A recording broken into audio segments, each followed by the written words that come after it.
বঙ্গবন্ধু কন্যা প্রধানমন্ত্রী শেখ হাসিনাকে এমন ভাষায় যেমনিভাবে তাকে হত্যার হুমকি দেওয়া হয়েছে সেটির নিন্দা জ্ঞাপনের ভাষা আমাদের জানা নেই।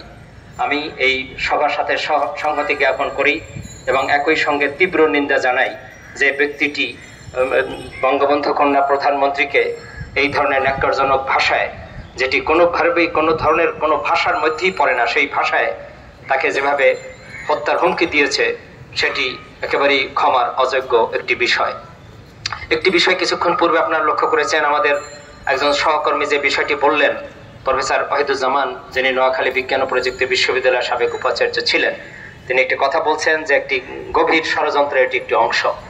এটি বিচ্ছিন্নভাবে একটি অঞ্চলের কোনো একজন নিচু নিম্ন পর্যায়ের কোনো নেতার কোনো বক্তব্য নয়। এটি হলো মূলত এক ধরনের একটি গভীর ষড়যন্ত্রের একটি অংশ, তার একটি বহিঃপ্রকাশ, এবং সেটির মধ্য দিয়েই তাদের নীল নকশা প্রণয়ন এবং সেটির কার্যক্রম শুরু করারই এটি একটি ইঙ্গিত।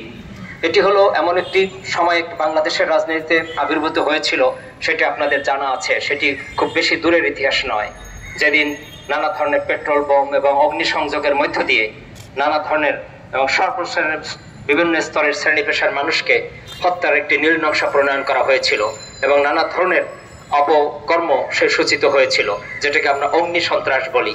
সেই অগ্নি সন্ত্রাসের মধ্য দিয়েও কিন্তু সব বিভিন্ন শ্রেণীর মানুষ, সাধারণ মানুষ, তাদের উপর নিপীড়ন চালানো হয়েছিল। এটি এখন তাদের কৌশল পরিবর্তন করে এখন একটি নতুন মাত্রায় সেই 2023-এ এসে সেই অগ্নি সন্ত্রাসের একটি নতুন ভাষণ হলো এই ধরনের হত্যার হুমকি দেওয়া এবং হত্যাযজ্ঞ সংগঠিত করবে নানাভাবে, সেটির একটি ইঙ্গিত এটা সুস্পষ্টভাবে দেয়। আমরা এই সভা থেকে আমি সুস্পষ্টভাবে এই শিক্ষক সমিতির সাথে সহমত জ্ঞাপন করে, সংহতি জ্ঞাপন করে দাবি জানাচ্ছি যে এই ধরনের কাজের সাথে যারা জড়িত তাদেরকে দৃষ্টান্তমূলক শাস্তি দেওয়ার উদ্দেশ্যে, আইনানুগ ব্যবস্থা নেওয়ার উদ্দেশ্যে তাদেরকে গ্রেপ্তার করা হোক এবং দেশের প্রচলিত আইনে তাদেরকে বিচারের আওতায় এনে একটি দৃষ্টান্ত স্থাপন করা খুবই জরুরি।